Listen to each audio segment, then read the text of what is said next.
de mayor alegría,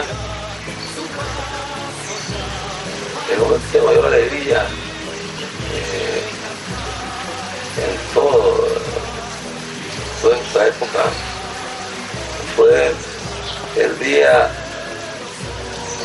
19 de julio, del año 79. Todavía nosotros no entrábamos a Managua, yo me encontraba en León. El 17 de julio se fue Somoza, fue un momento de alegría, pero no fue un momento de mayor alegría. El día 18 ya empezaron a entrar las fuerzas sandinistas a Managua. Y para el 19 ya empezaron a divulgarse en la televisión, por primera vez en la historia de este país, las imágenes de Sandino. Pues yo me encontraba en León cuando en la televisión apareció una imagen de Sandino, donde Sandino, era una filmación, ¿no?, de la época, donde Sandino saluda con el sombrero así. Eso era algo desconocido en este país. Y ver a Sandino en la televisión nicaragüense era como ver a Sandino ahí con nosotros triunfando. Al día siguiente, con la entrada a Managua, fue un momento de alegría, pero para mí un momento de más emoción, de más impacto, que me sacó lágrimas fue ver a Sandino ahí en la televisión.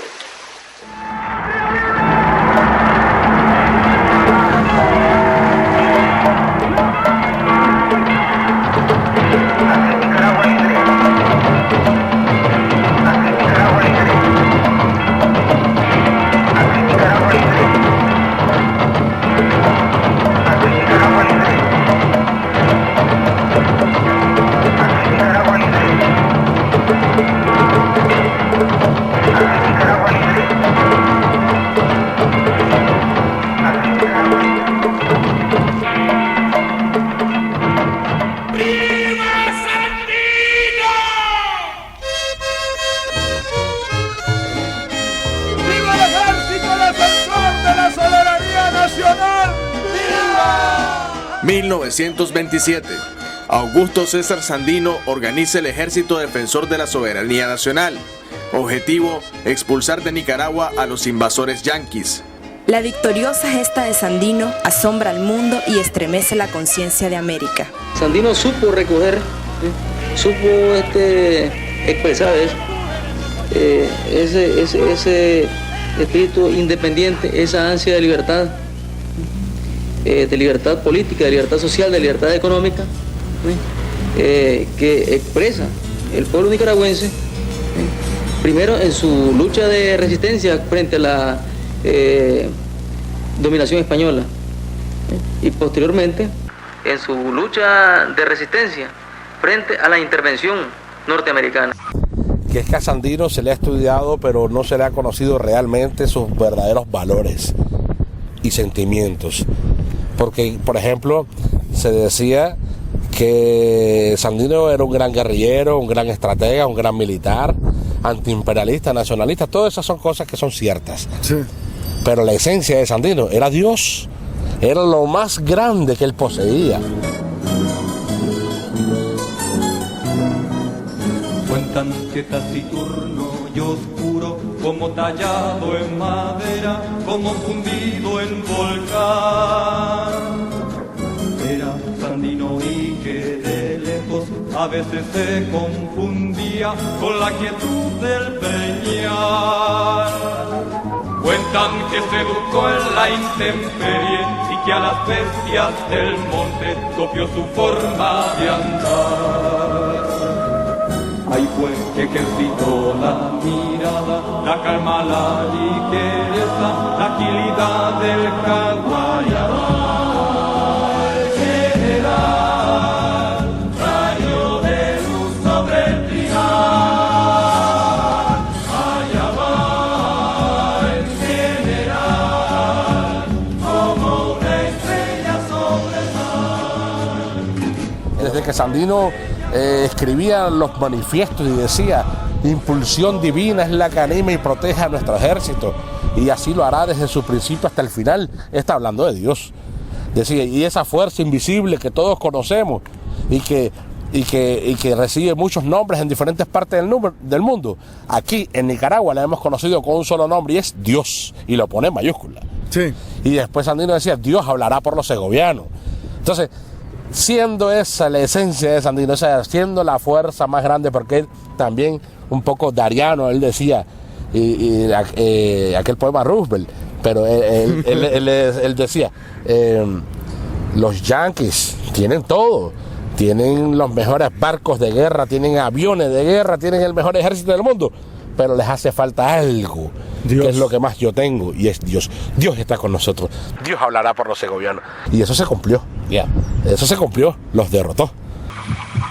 Pues fíjese que desde 1924 yo casi solo he vivido en guerra, me acuerdo bien, cuando reventó la guerra de Moncada con Chamorro,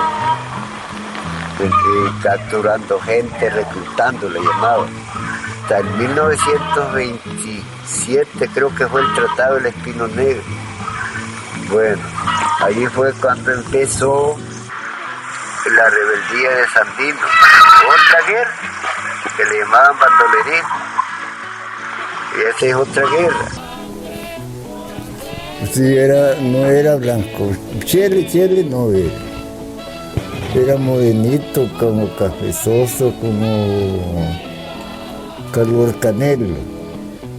Lo vi, pero tuve el gusto de verlo, lo vi, lo estoy viendo, como lo vi. Con botas. Clásico. Botas. De hasta la rodilla, camiseta así por encima, andaba de civil casi. Sí. Es que ya no andaba de civil. Era cuando iba para Managua, ¿sabes?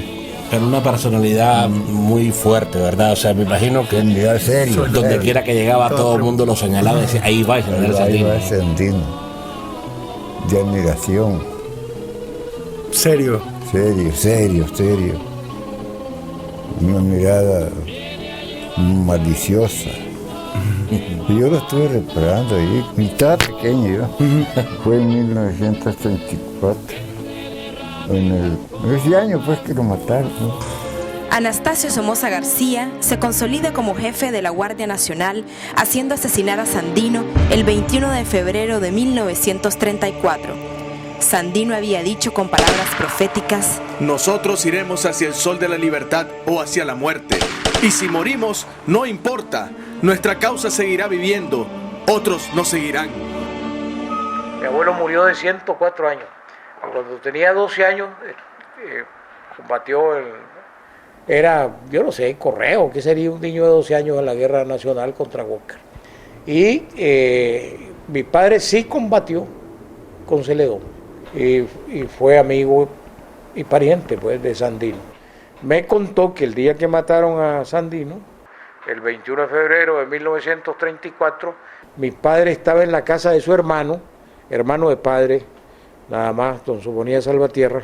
Mi padre se llamaba Manuel Borges, pero Sofonía Salvatierra era hijo de una señora Salvatierra, pues, del lado de Potosí.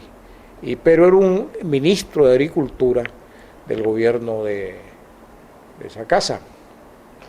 Y entonces, en la casa de mi tío, estaba Sócrates, el coronel Santos López y otros jefes sandinistas, que la casa fue ametrallada y ahí los mataron a todos, sí, menos al coronel Santos López, que logró escaparse. Se subió por una chimenea y se lanzó a la calle y se agarró de los alambres y se salvó, pues. Se fue para Honduras herido, el coronel Santos López. Después de eso, mi padre, que estaba allí, se había disgustado con Sócrates, el hermano de Sandino, que estaba allí también, porque Sócrates estaba muy tomado y empezó a molestar a mi padre, a hacerle bromas, y mi padre enojado se fue. Eso le salvó la vida. Los tragos, la borrachera de Sócrates Sandino de aquel momento le salvó la vida a mi padre, pues si no se iba a quedar a dormir ahí, lo hubieran matado. Ese mismo día, pues a la misma hora casi mataron a Sandino, a donde es ahora la central de policía de Managua. La negra noche del somocismo se abate sobre Nicaragua, pero en 1956 el poeta Rigoberto López Pérez anuncia que sus ideales representan la voluntad popular. He decidido, aunque mis compañeros no quieran aceptarlo, el tratar de ser yo el que inicie el principio del fin de esa tiranía. Yo he tenido una vida complicada, compleja, difícil, llena de satisfacciones profundas y también de dolores y dificultades. Por ejemplo, caí preso cuando mataron a Somoza, estuve 2 años y medio en la cárcel y después fui liberado, pues, por el movimiento estudiantil que encabezaba Carlos Fonseca. Yo lo que recuerdo es que entré a la lucha en contra de la dictadura, la lucha en contra de la dominación yanqui. Fui entrando a esa lucha en la medida que fui identificándome con aquellos diálogos que sostenía mi padre con unos amigos. Y empezaba a descubrir yo cuando era niño, iba descubriendo que mi padre había sido un luchador cuando la intervención yanqui, que había estado con Sandino, que había estado preso. Escuchaba las historias también de que mi madre había estado detenida. Crecí en el seno de una familia más bien conservadora. No eran sandinistas, es más, ni siquiera creo simpatizaban, con excepción de mi madre, que era una mujer excepcional, que tenía ideas progresistas, de izquierda, que había leído literatura marxista. Muchas veces Carlos Fonseca, a quien me une una casi familiar relación desde que vivíamos en Matagalpa. Yo era muy pequeña, él era un joven estudiante. Alguna vez me dijo que muchos nicaragüenses se habían hecho sandinistas, se habían ido interesando en el sandinismo y su significación por vergüenza, porque en el mundo era terrible. Uno decía, soy nicaragüense, y inmediatamente le decían Somoza, como que si Somoza era lo único que había acá. Con Somoza, forever. Carolina, amante del contacto natural, se divierte con sus gustos deportivos en los extensos y verdosos campos de su residencia. Los padres de los novios, general Anastasio Somoza de Baile y don Alfredo Urcullo, alternan un instante con la feliz pareja después del formal compromiso.